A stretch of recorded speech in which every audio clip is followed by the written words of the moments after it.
আজকে আমরা আস্বাদন করব এমন এক ব্যক্তিত্বের কথা। গৌড়ীয় বৈষ্ণব সমাজে আমাদের ভক্তকুলে তাকে বলা হয় দ্বিতীয় গৌরাঙ্গ, মহাপ্রভুর দ্বিতীয় স্বরূপ। তার নাম শ্রীনিবাস আচার্য প্রভু।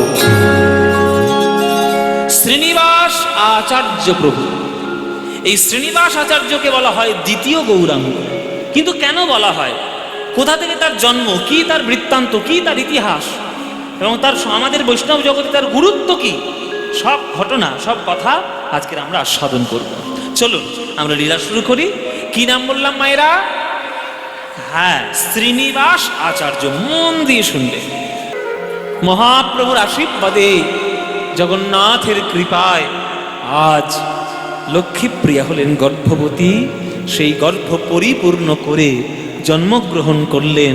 মহাপ্রভুর মতোই দেখতে, নিমায়ের মতোই গায়ের রং, নিমায়ের মতো মুখের আদল, জন্মগ্রহণ করল নিমায়ের দ্বিতীয় অংশ স্বরূপ শ্রীনিবাস ভট্টাচার্য। শাকন্দি গ্রামে মহাপ্রভুর অংশ। শ্রীনিবাস জন্মিল গঙ্গাধরের ঘরে, শ্রীনিবাস জন্মিল গঙ্গাধরের ঘরে, শ্রীনিবাস জন্মিল গঙ্গাধরের ঘরে, শ্রীনিবাস জন্মিল গঙ্গাধরের ঘরে। পাড়া প্রতিবেশীর মনে আনন্দ না ধরে, পাড়া প্রতিবেশীর মনে আনন্দ না ধরে। উলুধ্বনি শঙ্খধ্বনি করে নারীগণ, উলুধ্বনি শঙ্খধ্বনি করে নারীগণ। আর বাহু তুলে হরিধ্বনি দেয় ভক্তগণ। বাহু তুলে হরিধ্বনি দেয় ভক্তগণ। আনন্দবার ধরে না, আনন্দ ধরে না। ওই শ্রীনিবাসের জনভেরি আনন্দবার ধরে না। শ্রীনিবাসের জনভেরি আনন্দ ধরে না। স্বর্গ হতে দেবগণে পুষ্প বৃষ্টি করে, স্বর্গ হতে দেবগণ পুষ্প বৃষ্টি করে। স্বর্গ হতে দেবগণে পুষ্প বৃষ্টি করে। স্বর্গ হতে দেবগণ পুষ্প বৃষ্টি করে। শ্রীনিবাসের জনভেরি আনন্দ না ধরে। শ্রীনিবাসের জনভেরি আনন্দ না ধরে। ও দেখো, আনন্দবার ধরে না। আনন্দ ধরে না। পুত্র সন্তান হলো আনন্দবার ধরে না। পুত্র সন্তান হলো আনন্দ ধরে না। ওই শ্রীনিবাসের তোমরা হরি হরি হরি বলো ভাই, শ্রীনিবাসের জন্ম হলো হরি হরি হরি।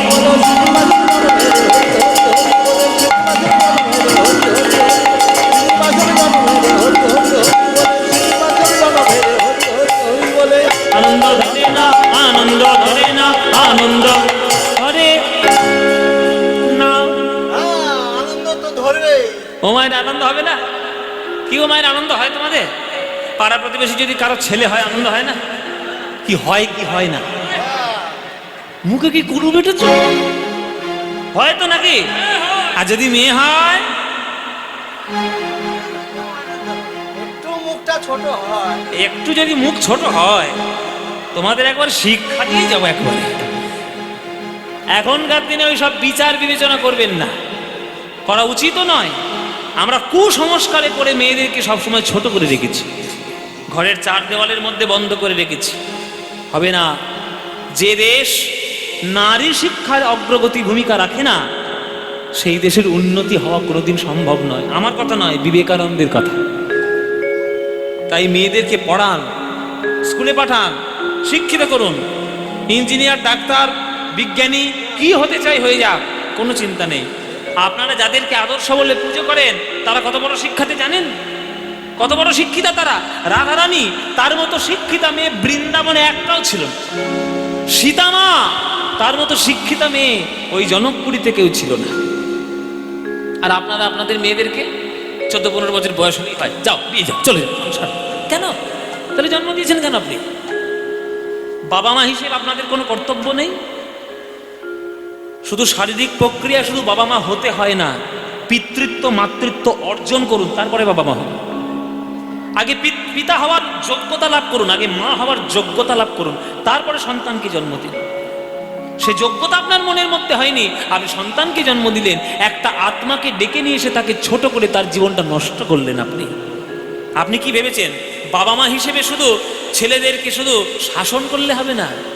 আপনারা মনে করেন যে ছেলেরা বাবা মাকে কাঁদালে ছেলেদের খুব জীবনে কষ্ট হবে, আর আপনি যে আপনার ছেলে মেয়েদেরকে কাঁদাচ্ছেন, সে কষ্ট কোথায় যাবে? জেনে রাখবেন, প্রত্যেকটা ক্রিয়ার প্রতিক্রিয়া আছে। আসলে কেউ এসে পয়সা দেবেন না। মায়েদেরকে বলছি, বাবাদেরকে বলছি, আসলে কেউ পয়সা দেবেন না। আমাকে পয়সা দেওয়ার কোনো প্রয়োজন নেই।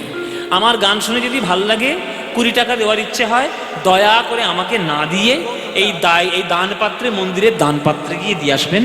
আমাকে কোনো কিছু দেবেন না, দয়া করে বলছি। কেউ আসরে টাকা এসে দেবেন না। যা দেওয়ার ইচ্ছা মন্দিরের দান পাত্রে দিন, ওখানে দিলে আমি খুব খুশি হব।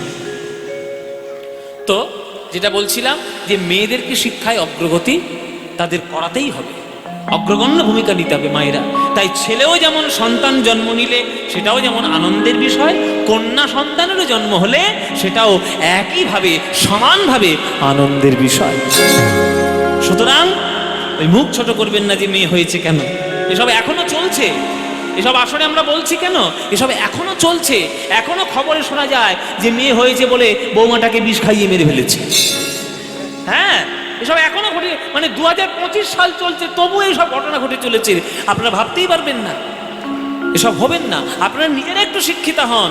এই দেখুন মা লক্ষ্মী প্রিয়া কেমন শিক্ষিতা, বাচ্চাটাকে কোলে নিয়ে বসিয়ে, 6 মাসের শিশু সবে হামাগুড়ি দিতে শিখেছে, ওই কোলে করে বসিয়ে নিয়ে ছোট্ট ছোট্ট দুটো হাতটা দুটো নিয়ে এরকম করে তালি দেওয়াচ্ছে, এরকম করে তালি দেওয়াচ্ছে। বাবা বলো তো, বাবা বলো, নিতাই নিতাই নিতাই, বলো গৌর গৌর গৌর, বলো বাপ শ্রীকৃষ্ণ চৈতন্য সুন্দর, বলো বাপ শ্রীকৃষ্ণ চৈতন্য সুন্দর, বলো বাপ শ্রীকৃষ্ণ চৈতন্য সুন্দর, বলো বাপ শ্রীকৃষ্ণ চৈতন্য সুন্দর, শিবাসাদি অদ্বৈত আরে গদাধর, শিবাসাদি অদ্বৈত আর গদাধর, শিবাসাদি অদ্বৈত আর গদাধর, জয় রূপ সনাতন ভট্ট রঘুনাথ, জয় রূপ সনাতন ভট্ট রঘুনাথ, শ্রীদেবী গোপাল ভট্ট দাস রঘুনাথ, শ্রীদেবী গোপাল ভট্ট দাস রঘুনাথ, এই 6 গোসাইয়ের করি চরণ বন্দনা,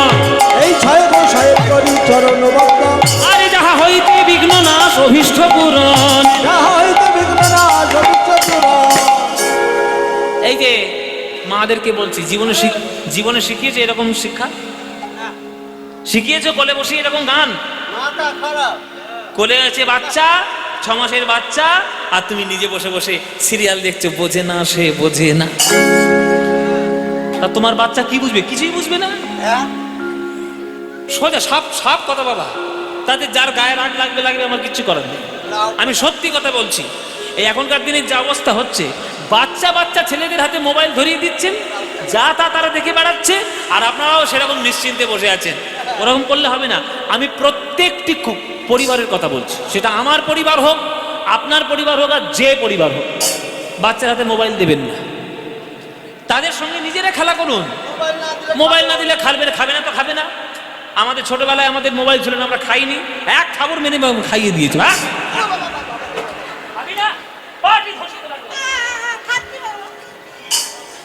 তাই না? শাসনে আমরা বড় হয়েছি, আর এখনকার দিনের বাচ্চারা শাসন শুনবে না? ঠিক শুনবে। আপনি মানুষের মতো মানুষ করুন। আপনি নিজেই তো শিক্ষা পাচ্ছেন না। কোলে রয়েছে বাচ্চা, আপনি গান শুনে বেড়াচ্ছেন, কাঁচা বাদাম ভাজা বাদাম, তা আপনার বাচ্চা কি শিখবে?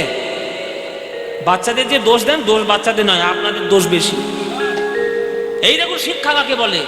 বাচ্চাটাকে কোলে নিয়ে শেখাচ্ছে, বাবা শেখো, বাবা বলো, জয় রূপ সনাতন ভট্ট রঘুনাথ, জয় রূপ সনাতন ভট্ট রঘুনাথ, শ্রীদেবী গোপাল ভট্ট দাস রঘুনাথ, শ্রীদেবী গোপাল ভট্ট দাস রঘুনাথ, এই 6 গোসাই যবে ব্রজে কইলে বাস, এই 6 গোসাই যবে ব্রজে কইলে বাস, ওই রাধা কৃষ্ণ নিত্য লীলা করিলেন প্রকাশ, রাধা কৃষ্ণ নিত্য লীলা করিলেন প্রকাশ। তোমরা বদন ভরে জয় দাও, বদন ভরে জয় দাও, জয় দিলে জয়ী হবে, বদন ভরে জয় দাও, জয় দিলে জয়ী হবে, বদন ভরে জয় দাও, ওগো জয় দিলে জয়ী হবে, সবার সদে গৌরাঙ্গের জয় দিলে জয়ী হবে, সবার সদে গৌরাঙ্গের জয় দিলে জয়ী হবে, সবার সদে গৌরাঙ্গের জয় দিলে জয়ী হবে,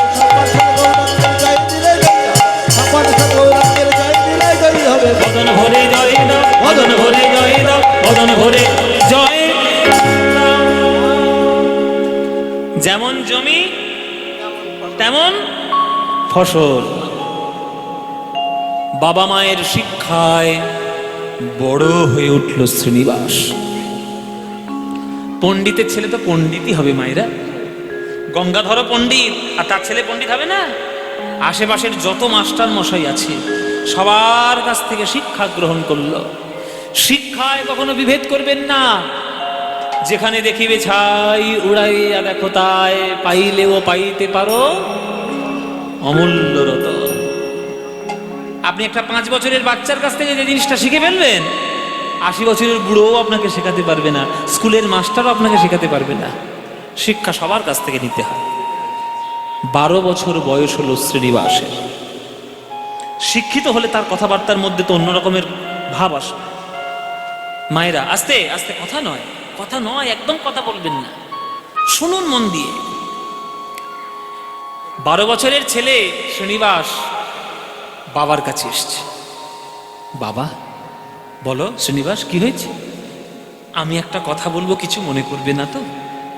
না না না, ছেলে হয়ে বাপকে বলবে, মনে করার কি আছে, বলো কি বলতে চাও বলো। বাবা, তুমি সবসময় এরকম পাগলের মতো থাকো কেন? কেউ তোমার নাম ধরে ডাকলে সাড়া দাও না, ভট্টাচার্য মশাই বললে সাড়া দাও না, পণ্ডিত মশাই বললে সাড়া দাও না। আমার বাবাকে যদি কেউ নিন্দা করে আমার কি ভালো লাগে? তুমি কার নামে পাগল? দিবারাত্র শুধু চৈতন্য চৈতন্য চৈতন্য। কে তোমার চৈতন্য? কার নামে তুমি এত পাগল? তখন গঙ্গাধর বলছে, ওরে শ্রীনিবাস, আমি যার নামে পাগল হয়েছি তাকে যদি কেউ একবার দেখে আমার মতো পাগল হবে। ওরে শ্রীনিবাস, এই গৌরাঙ্গ মহাপ্রভু তিনি হলেন আমার চৈতন্য। নদিয়ার বুকে, নবদ্বীপের বুকে তাকে যে একবার দর্শন করেছে সেই যে তার জীবন ধন্য করেছে। সেই গৌর হলো আমার চৈতন্য। আমার কি সুন্দর গান, গৌর রতন।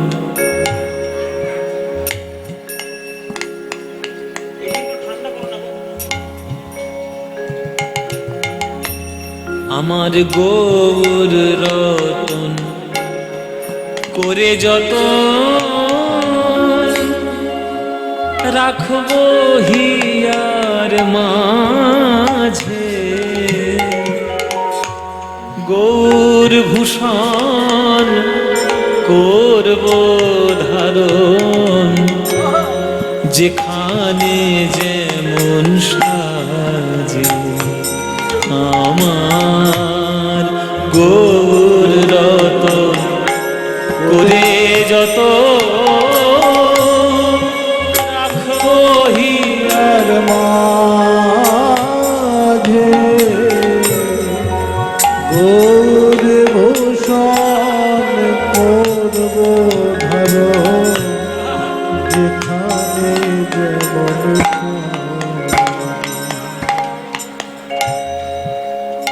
গৌর রতন করে যতন রাখবো হিয়ার মাঝে, গৌর ভূষণ করব ধারণ, যেখানে যেমন সাজে।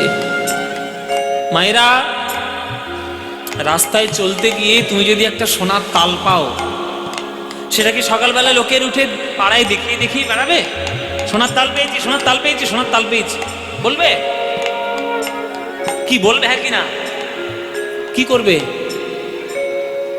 সন্দুকের মধ্যে লুকিয়ে রাখবে, নইলে ব্যাংকের লকারে গিয়ে জমা দিয়ে আসবে।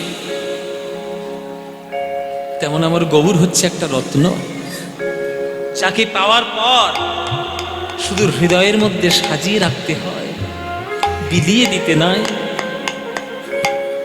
আমার গৌর বরণ ফুলের ছাপা,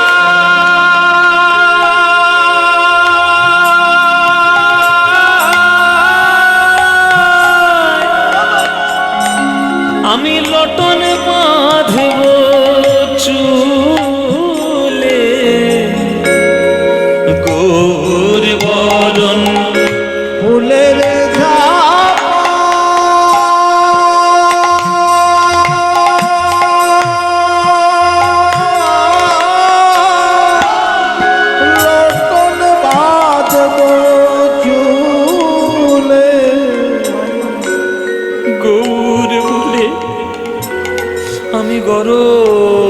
করে আমি পথেই যাব চলে, আমি গৌর বলে গরব করে পথেই যাব চলে। কি হয়েছে? হ্যাঁ, অনেকক্ষণ দেখছি তোমার ইশারা। কি হয়েছে? হ্যাঁ, তোমাকে বলছি। মায়েরাও ঘুরে ঘুরে দেখছে কাকে কি বলছে। গৌতম দা উঠে এসছে যে কাকে কি বলতে দেখি। আমি বলছি না, গৌরাঙ্গের ভক্তরা বলছে ওইভাবে একজনকে, যে ওই রকম আমার দিকে ফ্যাল ফ্যাল করে তাকিয়ে আছো কেন? দেখছো কি সই? এটাই হচ্ছে গানের মহিমা, এটাই হচ্ছে গানের মহিমা। আমি এমন করে বললাম যে আপনারা উঠে পড়লেন। এটাই গানের মধ্যে ঢুকে যাওয়া। এইভাবে যদি গান শোনেন তবেই তো গানের মজা। বলো বলো অমন করে দেখছো কি সই, ওই গোরা রূপে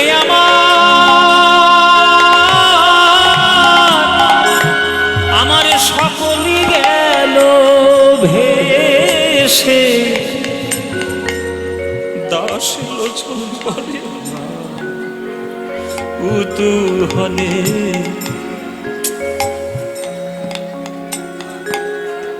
দাস লোচন বলে উতূহলে, আমি দেখব বসে বসে, দেখব কারা গেল আর কারা আছে, কারা গেল আর কারা আছে।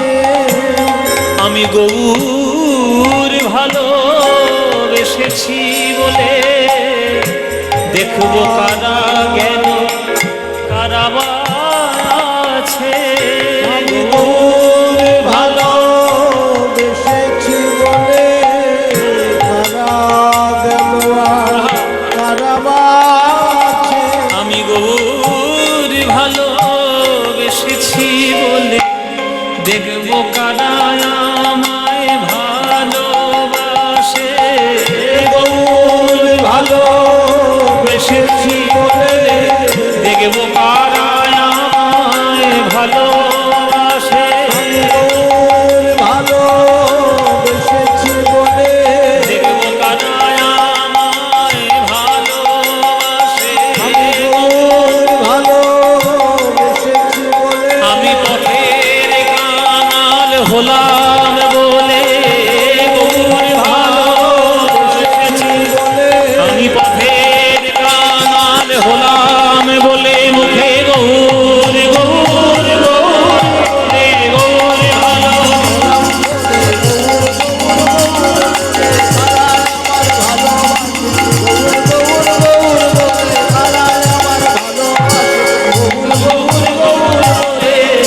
দেখব কারায় আমার ভালোবাসে। লোচন বলে কুতূহলে দেখব বসে বসে। এ হচ্ছে গান, এগুলো গান। কীর্তনের মধ্যে এগুলোই হচ্ছে গান বাবা, কিছু মনে করবেন না। কীর্তনের মধ্যে যেসব গান আমরা অ্যাপ্লাই করছি বর্তমানে অনেকেই, সেগুলো কীর্তন সাবজেক্টের সঙ্গে যায় না।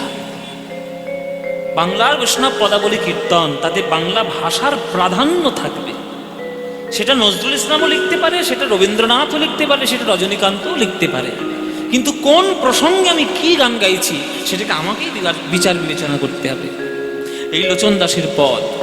তখন শ্রীনিবাস বলছে, ও তাহলে মা ছোটবেলা থেকে কোলে বসিয়ে যে হাতে তালি দিয়ে গৌরাঙ্গের নাম করাতো সেই তোমার চৈতন্য?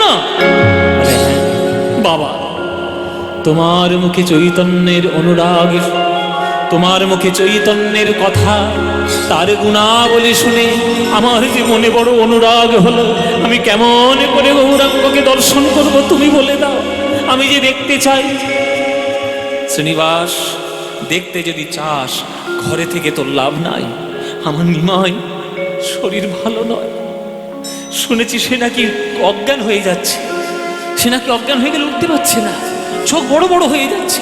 ভাবান্মাদে তিনি অপরন্ত প্রেম তিনি প্রকাশ করছে। কখন তার কি হয়ে যায় কেউ জানে না। ওরে শ্রীনিবাস, ঘরে থাকিস না বাবা, আমি তোর বাবা হয়ে বলছি, তুই তাড়াতাড়ি যা, যত শিগগির পারিস তুই যা, গিয়ে আমার গৌরাঙ্গকে দর্শন করে আয়। পুরীধামে চলে যা, শ্রীক্ষেত্রে চলে যা, গিয়ে গম্ভীরাতে গিয়ে আমার নিমাইকে দর্শন করে আয়। বাবার আজ্ঞায় শ্রীনিবাস চলেছে পুরীধাম গৌরাঙ্গ মহাপ্রভুকে দেখবে বলে। সেদিন ছিল সরস্বতী পূজা, চারিদিকে সরস্বতী পুজো হচ্ছে, বসন্ত পঞ্চমী, আর সেই সময় চলেছে গৌরাঙ্গকে দর্শন করতে আমার এই শ্রীনিবাস। গৌর গৌর গৌর গৌর গৌর গৌর গৌর হে গৌর গৌর গৌর গৌর গৌর গৌর গৌর গৌর গৌর গৌর গৌর গৌর হে গৌর গৌর গৌর গৌর গৌর গৌর গৌর গৌর গৌর গৌর হে গৌর গৌর গৌর গৌর গৌর গৌর গৌর গৌর গৌর গৌর হে অনুখানে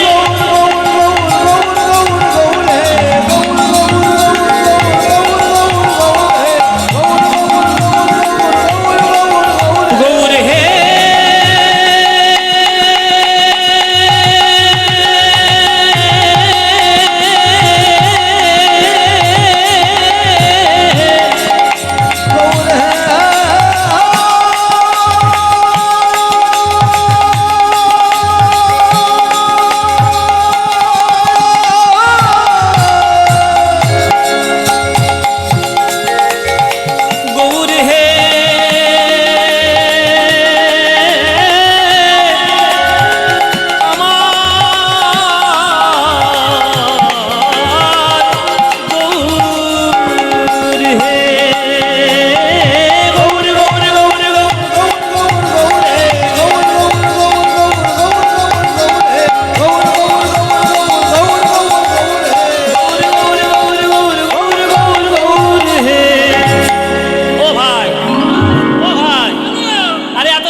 জগন্নাথ কি পালাচ্ছে নাকি?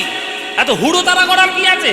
আরে ধীরে যাও, শান্ত হয়ে যাও, ভালো করে যাও, আনন্দ করে যাও, পুরীধাম বলে কথা। শ্রীনিবাস বলছে, আমি কি শুধু জগন্নাথ দেখতে যাচ্ছি? আমি তো যাচ্ছি গৌর দেখতে। কাকে দেখতে? গৌর দেখতে। গৌর দেখতে? ও, মাথা নিচু করে নিল ভক্ত। শ্রীনিবাস বলছে, কি হলো ভাই, এরকম মাথা নিচু করে নিলে কেন? কি হয়েছে? কি হয়েছে? ওই দেখো বট গাছের তলায় এক বাবাজি বসে বসে কাঁদছে। গিয়ে জিজ্ঞেস করো কি হয়েছে, বুঝতে পারবে। শ্রীনিবাস এলো সেই বাবাজির কাছে। বাবাজি, আপনি কাঁদছেন কেন, কি হয়েছে? বাবাজি বলছে, ভাই আমি পুরীর থেকে আসছি। পুরীর থেকে আসছেন? আমিও তো পুরীতে যাচ্ছি, জগন্নাথ দেখবো, গৌরহরিকে দেখবো, আপনি কাঁদছেন কেন? আপনি কি গৌরহরির দর্শন পাননি নাকি? ভক্ত বলছে, ভাই রে, আমি পেয়েছি, কিন্তু এবার থেকে যারা পুরীতে যাবে তারা কেউ জগন্নাথ আমার গৌরহরিকে দর্শন করতে পারবে। কেন, কি হয়েছে আমার গৌরহরি? আমার সোনার নিমা,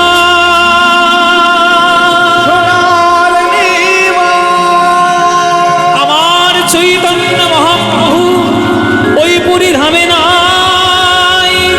প্রভু আমার ইহলোক ত্যাগ করে চলে গেছে।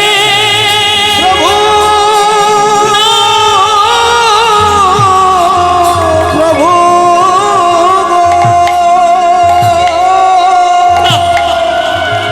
কি বললে বাবাজি? তাহলে আমি আমার বাবার কাছে কি মুখ দেখাবো? কেমন করে, কি করে আমি মুখ দেখাবো? কি বড় মুখ নিয়ে যাবো যে আমি চৈতন্য মহাপ্রভুকে দেখে এসেছি, তার চরণে সেবা করেছি। ও ওই গোরা রূপ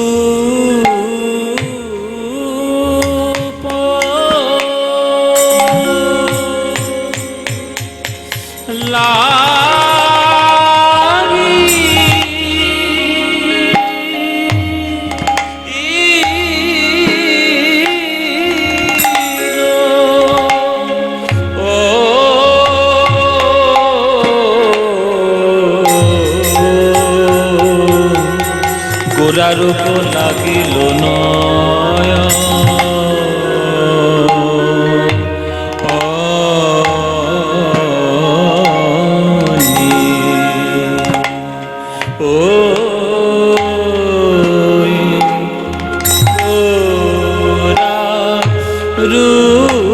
আরে যে পাশ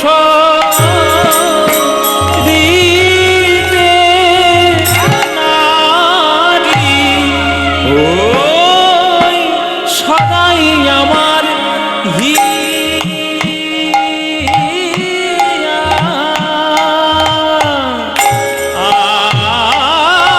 যাবে আরে যে পাশ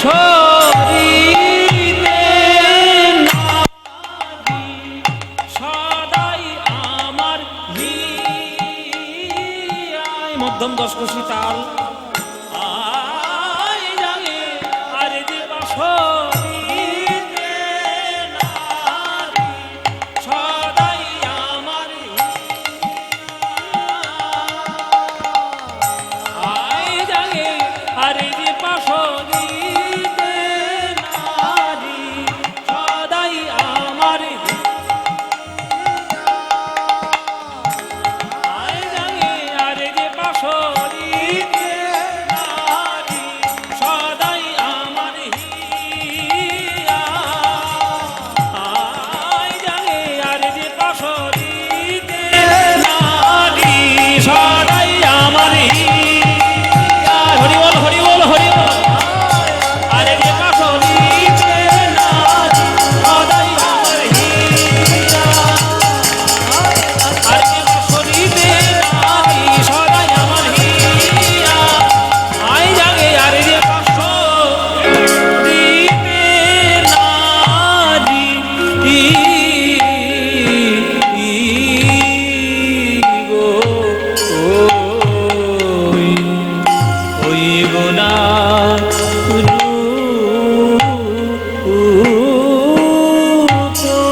যে নয়ন গৌর দেখল না, যে দেহ গৌর চরণ পেল না, যে হাত গৌর চরণ সেবা করল না, সেই জীবন থাকার থেকে না থাকাই ভালো।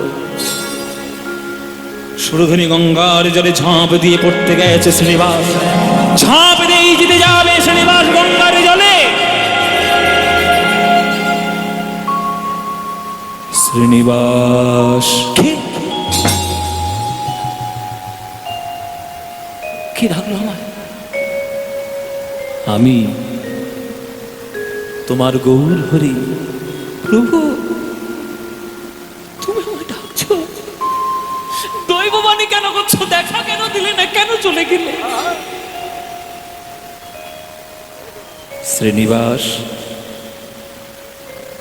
জন্মিলেই মরিতে হবে, অমর কে কোথা পাবে? প্রকৃতির নিয়ম ধরে এসেছি, প্রকৃতির নিয়ম ধরে যেতে তো হবে। শ্রীনিবাস আত্মহত্যা করতে এসছো? করো না শ্রীনিবাস। অনেক সাধ্যের ফলে, অনেক ভাগ্যের ফলে মানব দেহের জন্ম মেলে। এই মানব দেহ দিয়ে ঈশ্বরের চরণ লাভ করার মাধ্যম পাওয়া যায়। এইভাবে হেলায় ফেলায় নষ্ট করে দিও না শ্রীনিবাস। তোমার বোধহয় জানা নেই, তোমার জন্ম হয়েছে আমার অংশে, তোমার পিতা মাতার অংশে আমার অংশ জন্ম নিয়েছে, তাই তোমার জন্ম। যাও পুরীধাম যাও, আমার ভক্তরা আমার অদর্শনে বড় ব্যাকুল হয়ে রয়েছে, তুমি তাদেরকে শান্ত করো, তুমি তাদেরকে শান্ত করো। যাও, পুরীধাম যাও। প্রভুর যখন আজ্ঞা, তাহলে তো পুরীতে যেতেই হবে। প্রভু, আমি কি করব পুরীতে গিয়ে? আমার ভক্তদের প্রবোধি দিও, তোমার বোদন দর্শন করে তার একটু শান্ত হবে, কেননা তুমি যেহেতু আমার মতোই দেখতে। যাও।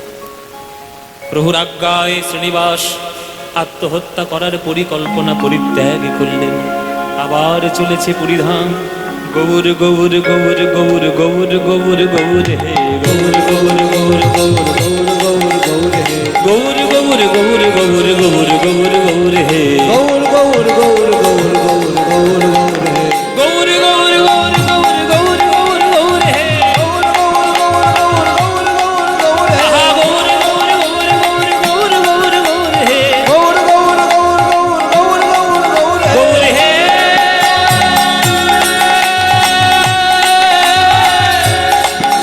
গৌর হে গৌর হে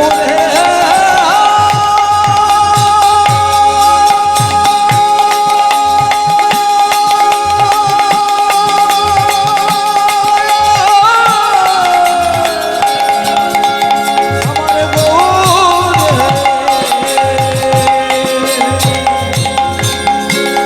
গৌর হে গৌর গৌর গৌর গৌর গৌর গৌর গৌর হে নিতাই গৌর হরি হরি বল।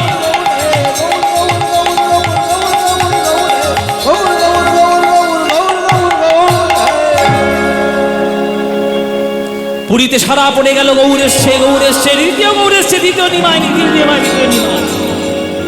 সবাই ছুটে এলো। শ্রীনিবাসের চরণে পড়ল, নিমাই তুমি আমাদের নিমাই, তুমি কে ভাই? তোমার দেখতে একেবারে অবিকল গৌরের মতো, তুমি কে? আমার নাম শ্রীনিবাস। শ্রীনিবাস, তোমার দুটো পায়ে পড়ে শ্রীনিবাস, তাড়াতাড়ি যাও টোটা গোপীনাথের মন্দিরে, নইলে গদাধর বোধহয় মরেই যাবে। আস্তে আস্তে আস্তে আস্তে মায়েরা,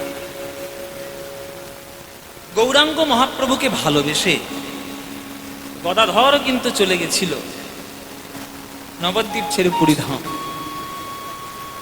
আপনারা জেনে রাখুন, এসব ভালোবাসা আপনারা বুঝবেন না, আপনাদের বোঝার ক্ষমতাও নেই। আমরা আমাদের দৃষ্টিতে ভালোবাসাকে দেখার চেষ্টা করি, সব ভালোবাসা তো সমান নয়। গৌরাঙ্গ মহাপ্রভুকে প্রিয়তমের মতো ভালোবাসত আমার গদাধর। ওই জন্য যখন গৌরাঙ্গ মহাপ্রভু ত্যাগ করলো নবদ্বীপ, গদাধর চলে এসেছিল, আর নবদ্বীপে থাকিনি। আমার প্রাণনাথ যেখানে নেই, আমি সেখানে থেকে কি করব? বরং পুরীতে গিয়ে আমি টোটা গোপীনাথের সেবা করে তাকে দর্শন করে অন্তত মনের বাসনা পূর্ণ করব।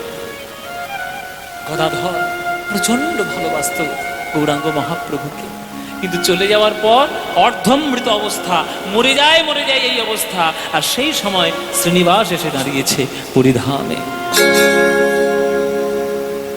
প্রভু গদাধর, কে কে? আমার নিমাইয়ের মতো গলা, কি এই যে অবিকল দেখতে আমার নিমাইয়ের মতো, তুমি কে ভাই? বলে আমার নাম শ্রীনিবাস। শ্রীনিবাস, ওগো শ্রীনিবাস, তুমি আমার কাছে এসেছো, একেবারে গৌরাঙ্গ মূর্তি ধরে এসেছো। আমার সামনে একটু বসো শ্রীনিবাস, তোমাকে দুটো ভাগবতের শ্লোক বলি, ভাগবতের শ্লোক বলে মনের বাসনা একটু পূর্ণ করি।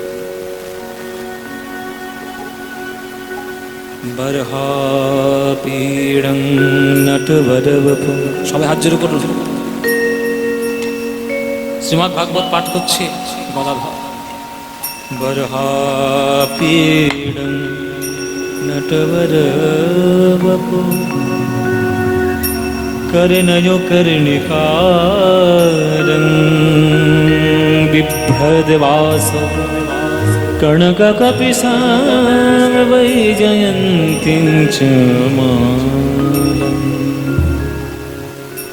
रन्ध्राणवेणरधरसूधया पूरयन् गोपवृन्दे बृन्दारण्यं स्वपदरमणं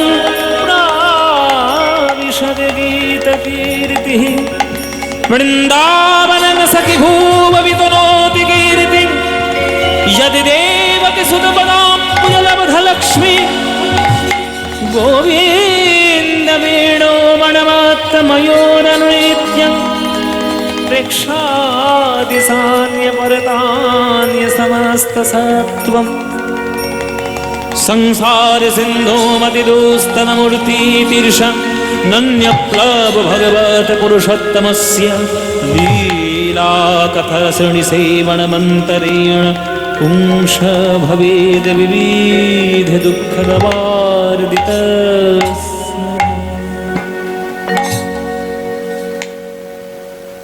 প্রভু, আপনি তো অনর্গল শ্লোক বলে যাচ্ছেন, ওই গ্রন্থের দিকে তো একবারও তাকাচ্ছেন না। শ্রীনিবাস, আমার গৌর রোজ সন্ধ্যাবেলায় আমার কাছে আসতো ভাগবত শুনতে। ভাগবতের শ্লোক শুনে তার নয়ন ধারার বিরাম থাকতো না, আর তার চোখের জল দেখে আমার চোখের জল বিরাম থাকতো না। তাই নয়নের বিন্দু পড়ে পড়ে ভাগবতের শ্লোক মুছে গেছে, শুধু মননে রয়েছে সদা সর্বদাই। তাই আমি অবিরল বলে যেতে পারি। পুরীতে এসেছে যখন, যাওয়ার আগে একবার হরিদাস ঠাকুরের সমাধিতে প্রণাম করে যাও, জীবন ধন্য হয়ে যাবে। শ্রীনিবাস, এই কৃপা করো মোরে আমার ঠাকুর হরিদাস। হরিদাসের সমাধিতে গিয়ে কাঁদছে শ্রীনিবাস। হে হরিদাস ঠাকুর, আপনার কত বড় সৌভাগ্য যে মরণের পরেও আপনি মহাপ্রভুর কোলে ওঠার সৌভাগ্য পেয়েছে। আর আমাকে দেখুন, বেঁচে থেকেও আমি গোবিন্দ গৌরাঙ্গের দুটি চরণ দর্শন করতে পারলাম না। ওগো, এই কৃপা করো মোরে আমার ঠাকুর হরিদাস। ওগো, জনম জনম মুই যেন হই বৈষ্ণবের দাস।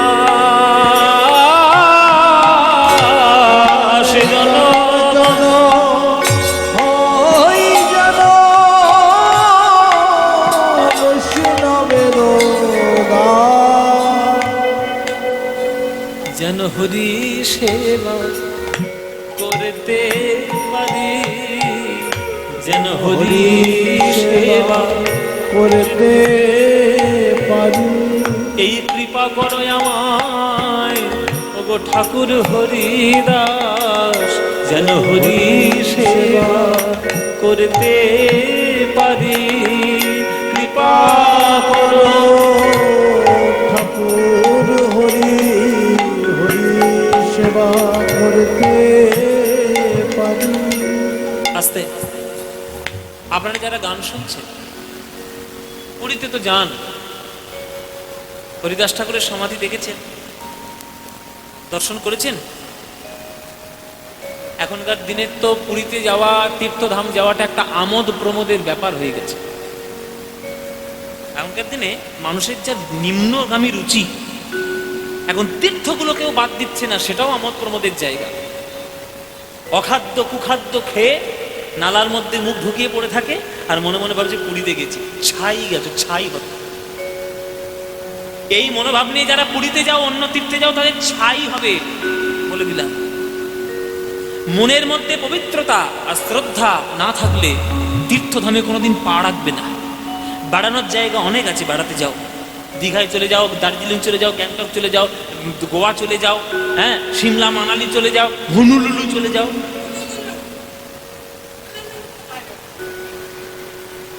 উচ্চারণ ঠিক করে কর, হনুলুলু। সবগুলো ল নয়, একটা ন আছে। সেসব জায়গায় বেড়াতে যাও, দয়া করে তীর্থধামগুলোকে একটু বাঁচাও। তীর্থধামে যাবে যখন ভক্ত সঙ্গে যাবে, অভক্তদের সঙ্গে নিয়ে তীর্থে যাবে না। কারণ অভক্তদের সঙ্গে নিয়ে গেলেই তারা শুধু বাথরুম খুঁজবে আর হোটেল খুঁজবে। তাদের খেয়ে দিয়ে কাজ নেই, শুধু ওইগুলোই করবে। যেখানে পুরীতে যখন যাবেন, আমি মায়েদের সবাইকে বলছি, পুরীতে যখন যাবেন হরিদাস ঠাকুরের সমাধি দর্শন করুন, গম্ভীরা দর্শন করুন, টোটা গোপীনাথের মন্দির দেখুন, 18 নালা দেখুন, গুন্ডিচা মন্দির দেখুন, জগন্নাথের ভোগশালা দেখুন, জগন্নাথের সমাধিস্থল দেখুন, কত যে দেখার রয়েছে এভাবে খুঁজেই পাবেন না, গুনে গুনে শেষ করতে পারবেন না। সেসব জায়গায় গিয়ে আমোদ প্রমোদ না করলেই না, ছাড়তে হয় এগুলো। এই জন্যই তো আজকের এত কিছু করার পরেও মানুষের কল্যাণ হচ্ছে না। হচ্ছে না কেন? নিজেদের দোষে হচ্ছে না, হবে না। ভালো করে জীবন যাপন করার চেষ্টা করুন। বাড়িতে ফিরে এলো শ্রীনিবাস, বলছে বাড়িতে এলি কেন? গৌরাঙ্গকে যখন দর্শন করতে পারলি না, তাহলে প্রেম লাভ করার জন্য বৃন্দাবনে চলে যা, এখানে তোর কোনো কাজ না। বৃন্দাবনে চলে যাচ্ছে আজ শ্রীনিবাস, গোঠের রাখাল বলে। তাইব নজরুল ইসলামের গান, বৃন্দাবন যাওয়ার গান, বাঙালি হয়ে বৃন্দাবন যাওয়ার গান। গোঠের রাখাল বলে কোথায় বৃন্দাবন,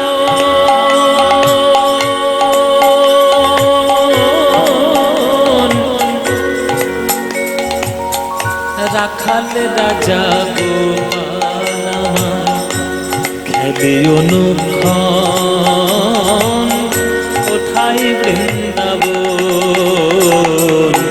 গোঠের রাখাল বলে। উলুধ্বনি কোথায় রাখাল রাজা গোপাল কোথায় দিনে রাতে মিলন রসে, চাঁদ হাসে রে চাঁদের পাশে। দিনে রাতে মিলন রসে, চাঁদ হাসে রে চাঁদের পাশে। যেথা পথের ধুলায় ছড়িয়ে আছে শ্রীহরি চন্দন, কোথায় বৃন্দাবন, গোঠের রাখাল বলে রে কোথায় বৃন্দাবন, রাখাল রাজা গোপাল কোথায় বৃন্দাবন। যেথা কৃষ্ণ নামে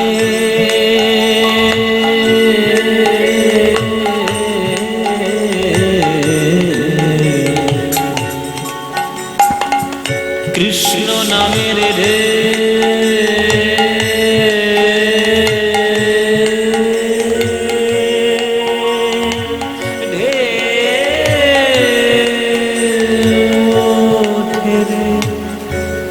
কথা যেমন বাবা তেমন। ঢেউটা কেমন করে উঠছে সুরের মধ্যে, দেখুন। কৃষ্ণ নামের রে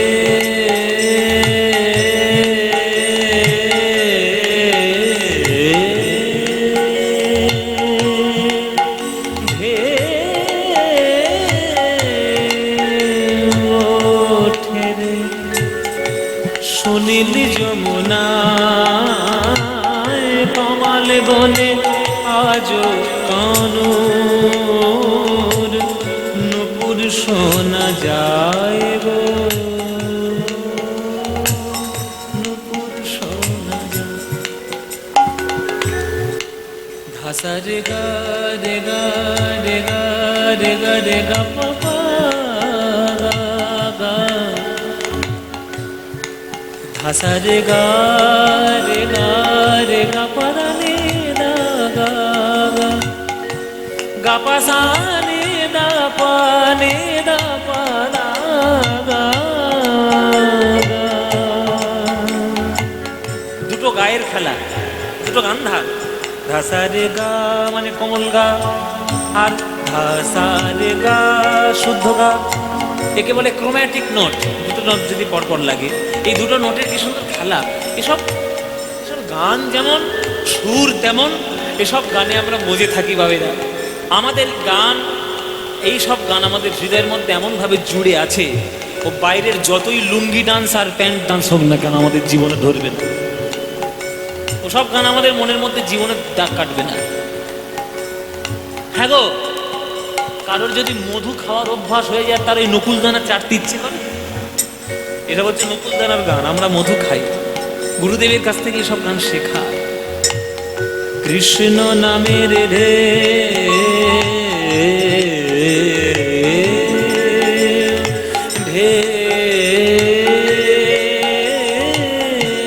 ওঠে রে সুনীল যমুনায়, তমাল বনে আজ কানোর নুপুর শোনা যায় গো, যায় গো নুপুর শোনা যায়। আজ যেথা কদম ডালে বেনু বাজে সাঁঝ সকালে, আজ যেথা কদম ডালে বেনু বাজে সাজ সকাল।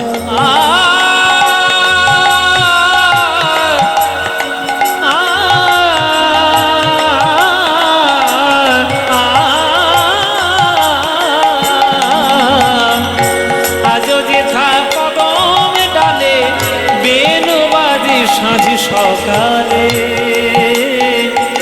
যেথা নিত্য লীলা করে আমার, নিত্য লীলা করে আমার মদন মোহন।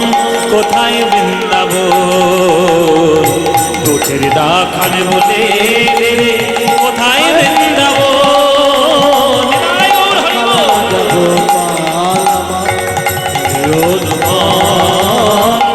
কোথায় বৃন্দাবন তোঠের ডাকানে বলে রে, কোথায় বৃন্দাবন বলে রে।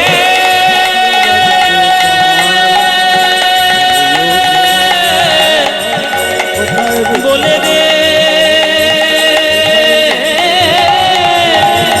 বলে দে, কোথায় বৃন্দাবন, কোথায় বৃন্দাবন, কোথায় বৃন্দাবন, কোথায় বৃন্দাবন।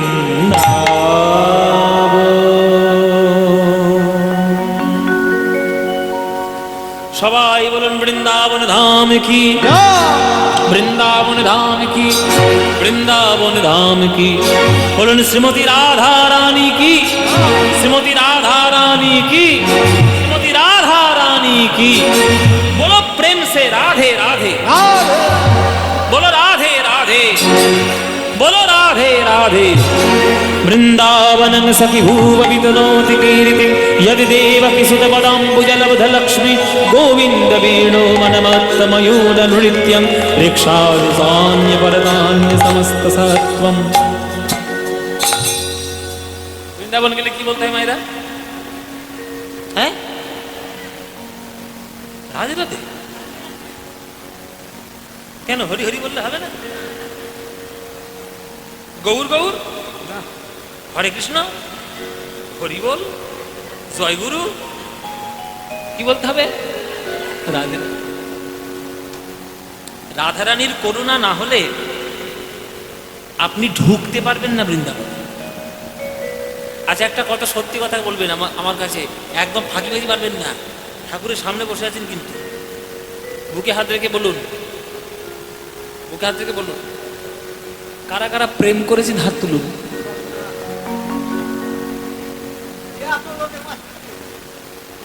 বলুন কারা কারা প্রেম। আরে বাবা প্রেম তো করেছেন, ডাকাতি করেছেন কি? তাহলে বলতে লজ্জা কিসে? বলুন কারা কারা প্রেম করেছেন? সবাই করেছেন? ছাই করেছেন?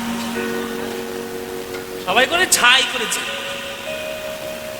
আত্মেন্দ্রিয় প্রীতিবাঞ্ছা তারে বলি কাম, আর কৃষ্ণেন্দ্রিয় প্রীতি ইচ্ছাই ধরে প্রেম নাম। আমরা যেটা করেছি সেটা আমাদের ইন্দ্রিয় চরিতার্থ করার জন্য, প্রেম কেউ করতে পারেনি। আচ্ছা এখানে একটা প্রশ্ন আছে, মানবীয় প্রেম কি ভালো নয়? হুমা প্রেম ভালো না তো কি জিনিস ভালো? একটা মানুষ একটা মানুষকে ভালোবাসবে, এর থেকে ভালো কিছু আছে? প্রেম দিয়েই তো সমাজ গড়া। দুটো ইটের মাঝখানে যদি বালি সিমেন্টের মশলা না থাকে, সেটা যেমন দেওয়াল হতে পারে না, দুটো মানুষের মধ্যে ভালোবাসার সম্পর্ক না থাকলে সেটা সমাজ হতে পারে না। প্রেম তো জগতের ভিত, কিন্তু আমরা প্রেম করি কেন? আমি সুখী হব বলে। যদি 1 লক্ষ কেউ প্রেম ভালোবাসা করে, 1 লক্ষ প্রেমের মধ্যে একটা ভালোবাসা আসবে যেটা নিঃস্বার্থ প্রেম হবে। সবাই নিঃস্বার্থ প্রেম করতে পারে না মায়েরা। মানে আমাদের প্রেম কি, আমরা কি করে সুখী হব, আর রাধারানীর প্রেম কি, কৃষ্ণ কি করে সুখী হবে। ওই জন্যই তো রাধারানীর নাম সর্বোৎকৃষ্ট। আপনি যাকে ভালোবাসেন, যদি আমি কাউকে ভালোবাসি, তাহলে আমার ভালোবাসার প্রধান প্রায়োরিটি হবে যে আমি যাকে ভালোবাসি তার কি করে মঙ্গল হয়। কিন্তু আপনি যাকে ভালোবাসেন, আপনি তো নিজের জন্য ভালোবাসছেন। আপনি যদি স্বামীকে ভালোবাসেন, আপনার প্রথম মনে হবে যে আমি সিকিউরিটি পাচ্ছি কিনা, ঠিক মতো এলআইসিটা করে দেবে তো, সোনার গয়নাগুলো ঠিক বছর বছর দেবে তো, ঠিক আমাকে ভালো করে যত্নে রাখবে তো, গয়নাগুলো মেকআপগুলো ঠিক কিনে দেবে তো। তেমনি স্বামীও ভাবছে যে আমাকে ঠিক মতো সেবা করবে তো, আমাকে খেয়াল যত্নে রাখবে তো, আমার কথা শুনে চলবে তো। মানে এ ভাবছে এর কথা, ও ভাবছে ওর কথা। এটা প্রেম? এটা প্রেম নয়, ইন্দ্রিয় চরিতার্থ। আমরা যা করছি সবাই মিলে সব ইন্দ্রিয় চরিতার্থ। আর রাধারানী যেটা করেছেন, রাধারানী করেছেন শুধু কৃষ্ণ, নিজের জন্য এক পলক ভাবেনি। সব থেকে দামি শাড়িটা পরেছেন কেন? কৃষ্ণ যাতে সুখী হয়। পান সাজিয়ে রেখেছে কেন? গোবিন্দ যাতে সেবা করতে পারে। ঘটিতে জল রেখে দিয়েছে কেন? আমার বধূ যেন পা ধুতে পারে। কুঞ্জটা সাজিয়ে রেখেছে কেন? যাতে আমার বধূ ভালোবাসতে পারে। তাহলে রাধারানীর সকল ভালোবাসার ধারা কৃষ্ণের চরণে, আর আমাদের সকল ভালোবাসার ধারা আমাদের কাছে। তাই আমাদের ভালোবাসাটা আমি কেন্দ্রিক, আর রাধারানীর ভালোবাসাটা কৃষ্ণ কেন্দ্রিক। তাই রাধারানী শ্রেষ্ঠ ভালোবাসা বেসেছেন। ওই জন্যই বৃন্দাবনে রাধে রাধে বলতে হয়, ওই জন্য বৃন্দাবনে ধুলো মাখতে হয়। যদি ওই ধুলোটা গায়ে মেখে তোমার মধ্যেও একটু আমিত্ব বর্জন করে যদি কৃষ্ণকে নিয়ে পড়ে থাকতে পারো, করি বলি বাবা। এসব অনেক বড় বড় তত্ত্বের কথা, অনেক গভীর কথা, সবার হজম হবে না এসব। আমার জীবনে, আমার এই ক্ষুদ্র জীবনে কিছু তো অনুভব আমার আছে।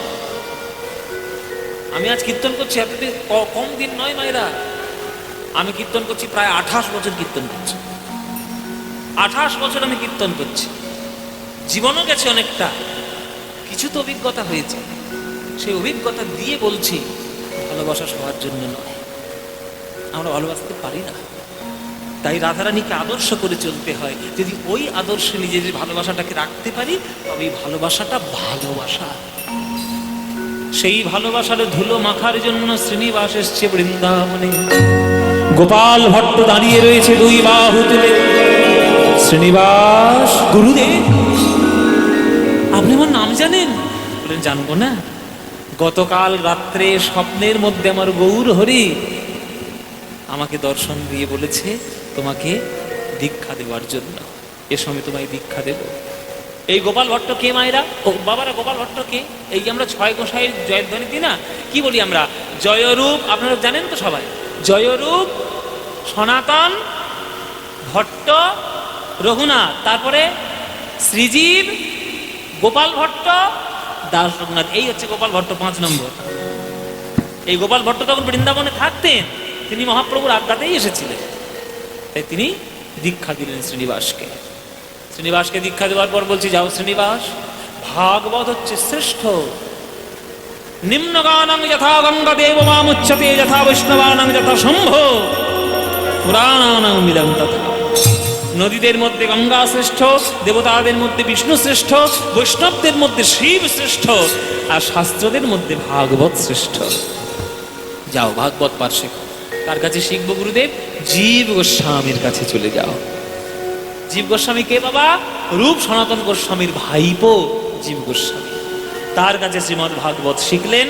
শ্রীমদ্ ভাগবত শিখে অল্প দিনের মধ্যে এত সুন্দর প্রাঞ্জল ব্যাখ্যা তিনি শুরু করলেন যে তার নাম শ্রীনিবাস ভট্টাচার্য থেকে জীব গোস্বামী তার নামটা রূপান্তরিত করলেন, আচার্য প্রভু তিনি নামকরণ হলেন।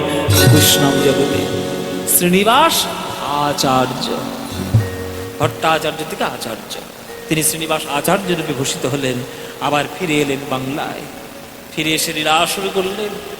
রামচন্দ্র কবিরাজকে দেখা দিলেন, রামচন্দ্র কবিরাজকে টেনে নিয়ে এলেন সব থেকে প্রিয় শিষ্য রূপে। এদিকে হঠাৎ সর্বনাশ হয়ে গেল। কি সর্বনাশ?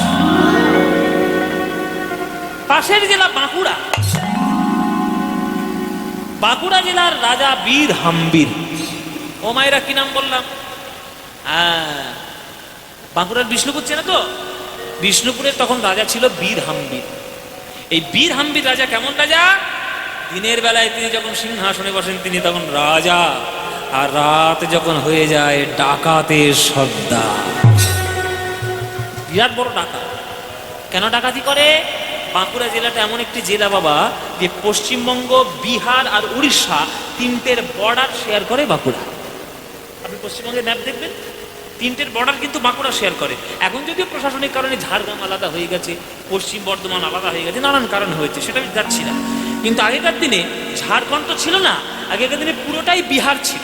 এবারে বিহারের বর্ডার, উড়িষ্যার বর্ডার আর বাংলার বর্ডার, তিনটে রাজ্যের বর্ডার শেয়ার করে বাঁকুড়া জেলা। ওই জন্যে আপনারা সবাই জানেন বর্ডার এরিয়া মানে ইধার কামাল উধার, উধার কামাল ইধার হবে, চোরা চালান হবে। তো চোরা চালান যখন হয়, এই বীর হাম্বির রাজা ওই চোরা চালানকারীগুলোকে ধরে, সেইগুলো ডাকাতি করে নিয়ে এসে কোষাগারের মধ্যে জমা করে। হ্যাঁ, কোষাগারের মধ্যে জমা করে। এই বলে সেই বীর হাম্বির রাজা তাকে একদিন তার রাজগুরু বলে দিলেন যে আপনার রাজ্যের পশ্চিম দিক থেকে বিরাট বড় সম্পত্তির প্রকাশ ঘটবে। বলেছে যখন বলতে হবে, এই ডাকাতি। আপনাদের এখানে ডাকাতি হয়? হয় না তো? তাহলে বাবা বেঁচে গেছি, নইলে আবার কোথায় রাস্তাঘাটে গিয়ে ধরবে বাবা, তখন যেতে গিয়ে মুশকিল হবে। এটা হচ্ছে রঘু ডাকা, আর ওইটা হচ্ছে মুসু টাকা, আর এটা হচ্ছে মদন টাকা। এই তো কালু, এই তো কালু আর মদন। কে কালু মদন? কে? এই তো কালু আর ওই মদন। এই কালু মদন এরা বিখ্যাত টাকা। এই এবার ঘটনা শোনো মায়েরা। এই পশ্চিম দিকে অপুরন্ত স্বর্ণ ভান্ডার ঢুকবে, গুরুদেব বলেছে আমার হাত থেকে। তোরা পশ্চিম দিকে যাবি, যে আসবে লাঠি নিয়ে যাবি, মাথা ফাটিয়ে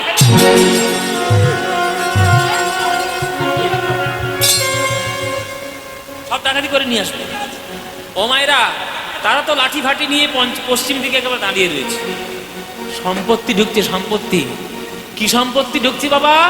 বৃন্দাবন থেকে বৈষ্ণব সাধকদের গ্রন্থাবলী ভান্ডার ঢুকছে গরুর গাড়ি করে। বই বই, এবার বাবাজিরা বই নিয়ে আসছে, বয়ে বয়ে গরুর গাড়ি করে। এবার যারা ডাকাতি করতে গেছে তারা কি থোড়ি জানে যে ভেতরে বই রয়েছে? এবার ওই পশ্চিম দিকে দারোয়ান হয়ে একেবারে প্রহরী হয়ে ডাকাতি করবে তৈরি হয়ে আছে।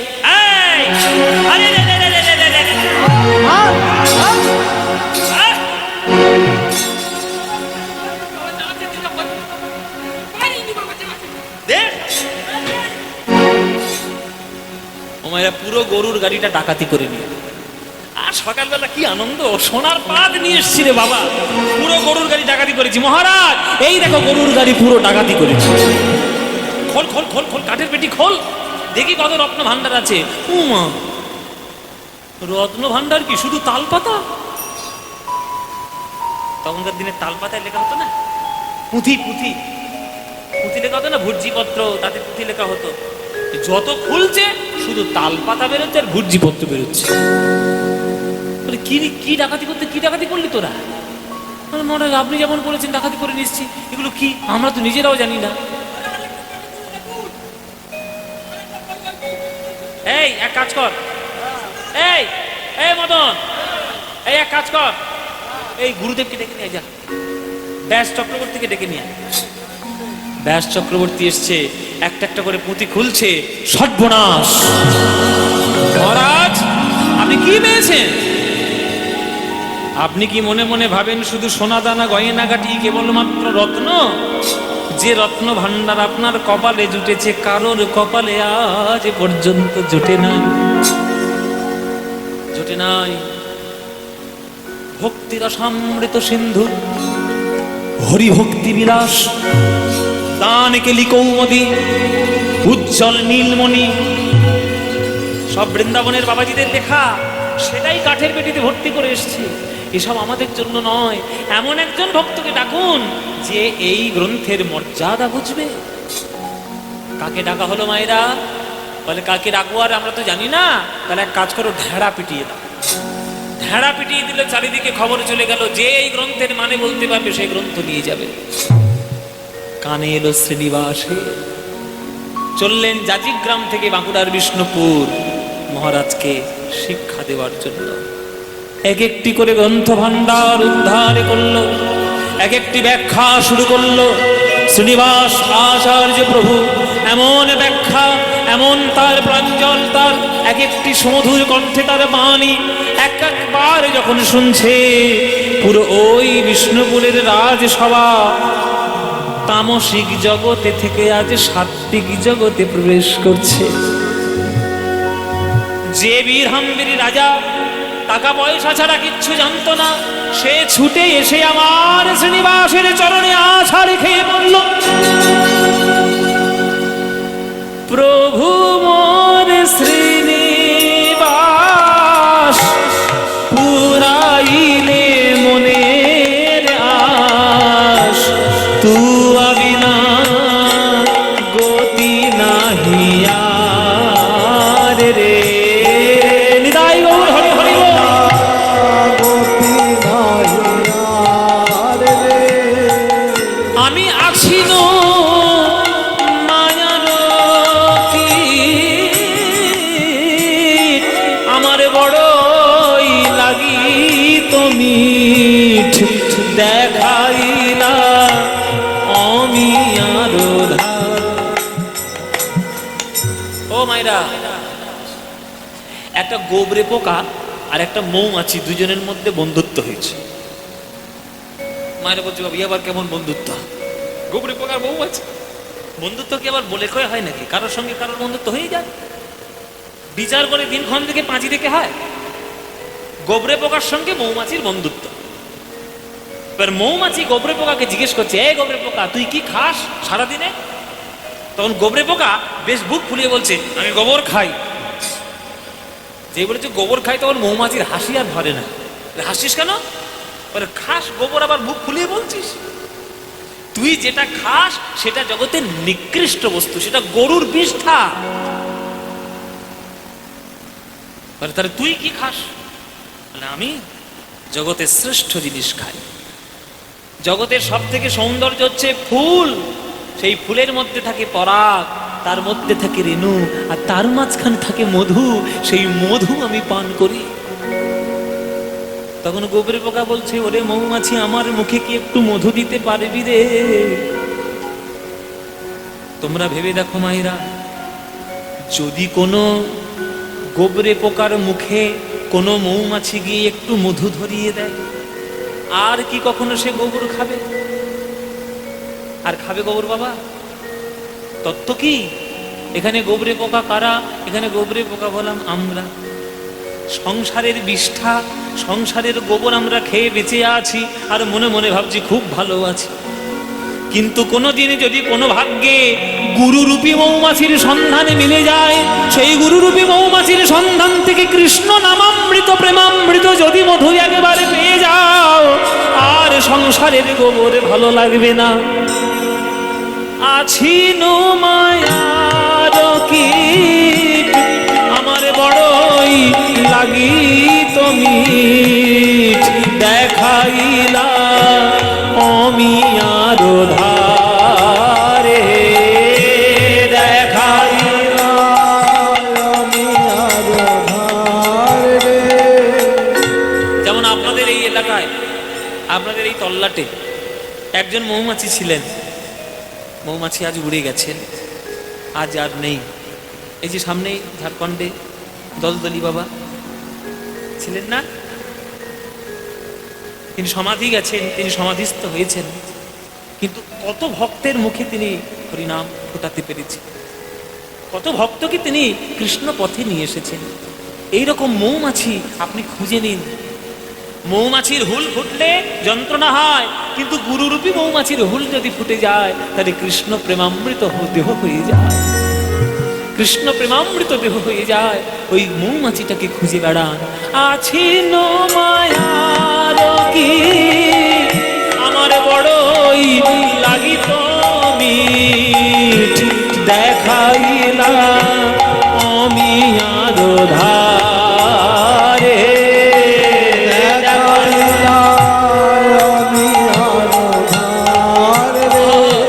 জীবের নিস্তার লাগি নন্দ সুত হরি, জীবের নিস্তার লাগি নন্দ সুত হরি ওই ভুবনে প্রকাশ হন গুরু রূপ ধরি, ভুবনে প্রকাশ হন গুরু রূপ ধরি। মহিমায় গুরু কৃষ্ণ এক করি জানো, মহিমায় গুরু কৃষ্ণ এক করি জানো, ওই গুরু আজ্ঞার হৃদয় সদাই সত্য করি মানো, গুরু আজ্ঞা দিবে সদাই সত্য করি মানো। আমার গুরু রূপে ভগবান, আমার গুরু রূপে ভগবান, ওই শিষ্যের করে পরিত্রাণ গুরু রূপে ভগবান, শিষ্যের করে পরিত্রাণ গুরু রূপে ভগবান। যে বীরহাম্বীর রাজা ডাকাতের সর্দার ছিল, সেই বীরহাম্বীর রাজা শ্রীনিবাস আচার্যের শিষ্য হয়ে গেল। পরশ পাথরের ছোঁয়া যে পাবে বাবা, মরচে পড়া লোহা হোক ভালো লোহা হোক, সোনা সে হবেই হবে। ফিরে এলো আবার যাজিগ্রামে শ্রীনিবাস, ধ্যানের মধ্যে বসে গেলেন। একদিন দুদিন 3 দিন 4 দিন 5 দিন চলে গেল, ধ্যান আর তার ভাঙছে না। স্ত্রী মনে মনে ভাবলো সর্বনাশ, কিছু একটা হয়ে গেল নাকি। গৌরাঙ্গ প্রিয়া দেবী তার স্ত্রীর নাম। কান্নাকাটি শুরু করেছে শিষ্যদের কাছে গিয়ে, ওরে তোদের গুরুদেবকে কিছু একটা কর, কিছু একটা বল। এই 5 দিন হয়ে গেল ধ্যানের মধ্যে বসে আছে, সে ফিরছে না, কোনো ধ্যান তার ভাঙছে না। এগিয়ে এলো এক শিষ্য, তার নাম রামচন্দ্র কবিরাজ। রামচন্দ্র কবিরাজ, আমি রামচন্দ্র কবিরাজের লীলাবোধয় এখানে আমি গিয়েছি, হ্যাঁ গিয়েছি, আমার মনে থাকে, এত স্মৃতিশক্তি খারাপ নয় আমার। এখানে গিয়েছি 1 বছর, রামচন্দ্র কবিরাজের কথা। এই রামচন্দ্র কবিরাজ হচ্ছে শ্রীনিবাস আচার্যের সব থেকে প্রিয় শিষ্য। সেই রামচন্দ্র কবিরাজ বসলো শ্রীনিবাসের পাশে, বলে মা তুমি চিন্তা করো না, আমি আছি, গুরুদেবকে নিয়ে আসো। পাশে বসলো, ধ্যানের মধ্যে প্রবেশ করলো।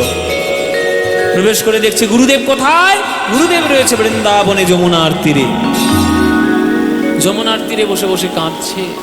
গুরুদেব আপনি কাঁদছেন কেন? শ্রীনিবাস বলছে রামচন্দ্র রে, রাধা রানীর নাকের বেসর হারিয়ে গেছে যমুনার জলে, আর ললিতা সখী আমার উপর দায়িত্ব দিয়েছে খুঁজে দেওয়া। 1 সপ্তাহ হতে যায়, আমি এখনো খুঁজেই পেলাম না, তাই আমি বসে বসে কাঁদছি। না পাচ্ছি না, আমার ধ্যান ভাঙছে, আমি উপায় খুঁজে পাচ্ছি না। তখন রামচন্দ্র বলছে আমি খুঁজে দিলে হবে গুরুদেব?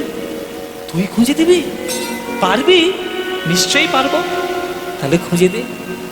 রামচন্দ্র ডুব দিল যমুনার জলে। মায়েরা, মাঝে মাঝে এমনও হয় না, গুরুদেবের থেকে শিষ্য অনেক বেশি এগিয়ে যায়, গুরুদেবের থেকে শিষ্য অনেক বেশি এগিয়ে যায়। আর সেটা যদি সে প্রকৃত গুরুর সন্ধান পায়, তাহলে গুরু কখনো তাতে হিংসা করে না। আর এখনকার দিনের গুরু, বাবা, শিষ্য এগিয়ে গেলেই হয়, কি করে টেনে ধরে রাখতে হয় সেটা ভালো করেই জানে। গুরু মারা বিদ্যে সব বসে আছে জেনে। শিষ্য যেমন গুরুও তেমন, শিষ্য যেমন, এই যে শিষ্য যেমন গুরুও তেমন। বাবা, সাংঘাতিক সব দুজনে, ওই জন্যই তো বলছি। কিন্তু গুরুদেব শ্রীনিবাস কিন্তু তা নয়। যেই 1 সপ্তাহ পরে খুঁজে পেল না, একদিন ডুবে রামচন্দ্র খুঁজে পেল, রামচন্দ্রকে বুকে জড়িয়ে ধরেছে। রামচন্দ্র, আমি 1 সপ্তাহ ধরে খুঁজে পেলাম না, তুই পেলি? দে দে, আমি তাহলে ললিতা সখীর হাতে গিয়ে দিয়ে আসি। ললিতা সখীর হাতে দিল নাকের বেসর, ললিতা দিল রাধা রানীর হাতে। রাধা রানী বলছে কিরে ললিতা, এতদিন খুঁজে পাওয়া গেল না, কে খুঁজে পেল? ললিতা বলছে ওই সেই রামচন্দ্র, শ্রীনিবাসের শিষ্য, যমুনায় ডুব দিয়ে আজকের খুঁজে পেয়েছে। মা তাই নাকি? তাহলে তো প্রসাদ দিতে হয়। রাধা রানী চিবিয়ায় যে তাম্বুল তিনি ভক্ষণ করছিলেন, সেই তাম্বুল আজ হাতে দিয়ে দিলেন ললিতার হাতে। ললিতা দিল শ্রীনিবাসের হাতে, শ্রীনিবাস দিল আজ রামচন্দ্রের হাতে। রামচন্দ্র বলছে আপনি যতক্ষণ না গ্রহণ করবেন আমি গ্রহণ করব না। দুই ভাগ সেই পান, তাম্বুল মানে কি? তাম্বুল মানে পান। ওই পানের দুই ভাগ দুজন শিষ্য, গুরু শিষ্য দুইজনে যখন মুখে দিলেন, 1 সপ্তাহ পরে ধ্যান ভাঙল শ্রীনিবাস। আর 1 সপ্তাহ পর শ্রীনিবাসের ধ্যান ভেঙে কি দেখছি জানো বাবা? দুজনের ঠোঁটের কোণে আর দুজনের হাতের মাঝখানে ওই পানের লাল দাগ লেগে রয়েছে। যেই দেখেছে দুজনের হাতে ওই রাধারানীর বদনের পানের দাগ, দুজনায় জড়িয়ে ধরেছে, আজ দুজনাই কাঁদিছে। হরিবল হরিবল কাঁদিছে। আজ রামচন্দ্র শ্রীনিবাস তারা দুজনাই কাঁদিছে। রামচন্দ্র শ্রীনিবাস দুজনাই কাঁদিছে। রামচন্দ্র শ্রীনিবাস ওই একে অন্যের জড়ায়ে ধরে, রামচন্দ্র শ্রীনিবাস একে অন্যের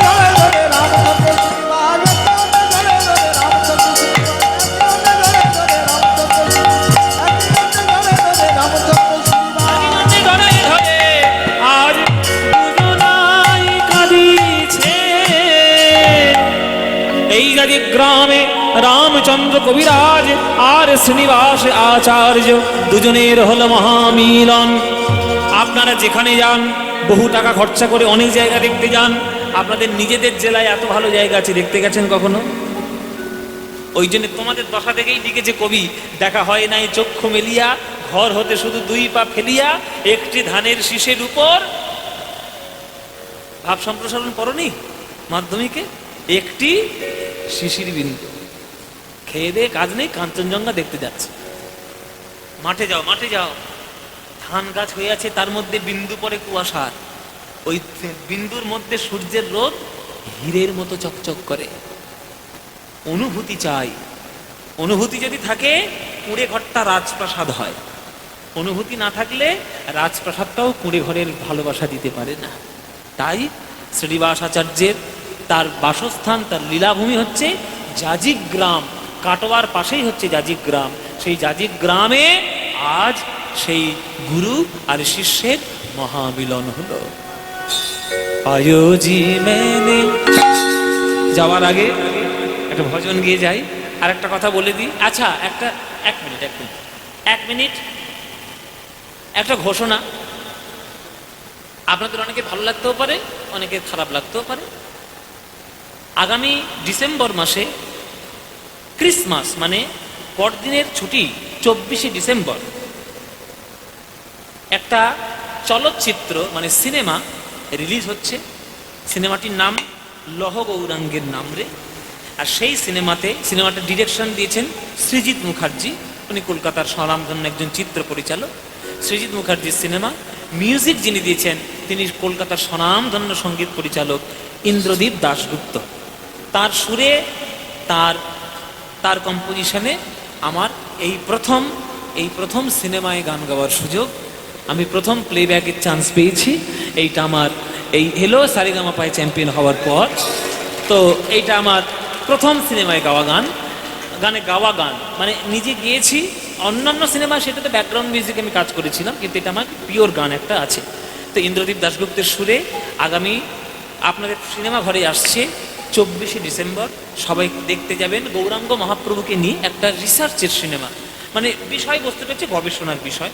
আপনারা যেন ভাববেন না যে মহাপ্রভুর মতো ওই লীলা হবে, সেরকম নয়। এটা বিষয়, ভাবার বিষয়। লহ গৌরাঙ্গের নাম রে, সেই সিনেমাতে আমার একটা গান আছে, জগন্নাথ স্বামী নয়ন পথগামী ভবতু মে। না, গাইতে পারবো না, এটা আমার প্রোটোকল, এটা আমার কন্ট্রাক্টে সাইন করা আছে যে আমি গাইতে পারবো না, কারণ এটা আমার নিয়মের মধ্যে নেই। সিনেমাটা রিলিজ হলে সামনে বছর যখন আসবো আবার গাই, যদি আসি আর কি। সেরেছে, আমি তো নিজেই বলে দিলাম। আচ্ছা, যাই হোক, সামনে বছর যখন আসবো তখন আমি আবার ওইটা শোনাবো যেটা আমি সিনেমাতে গিয়েছি, ওটা শোনাবো। তো যাই হোক, এটা আমার একটা ঘোষণা ছিল। তো লীলা আমরা এখানে সমাপ্তি রাখলাম। আর যাওয়ার আগে ভজন গাইতে গাইতে বিদায় নেব। পায়োজি মেনে রাম রতন ধন পায়ো, পায়োজি মেনে রাম রতন ধন পায়ো।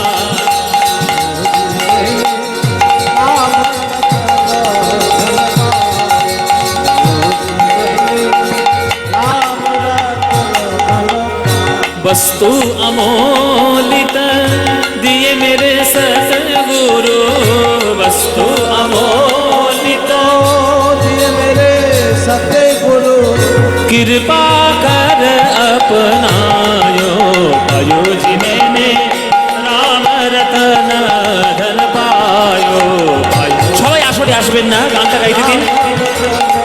धन पायो, पायो जी मैंने राम रतन मीरा के प्रभु गिरिधर नागर, मीरा के प्रभु गिरिधर नागर, हरख हरख जस आयो, आयो जी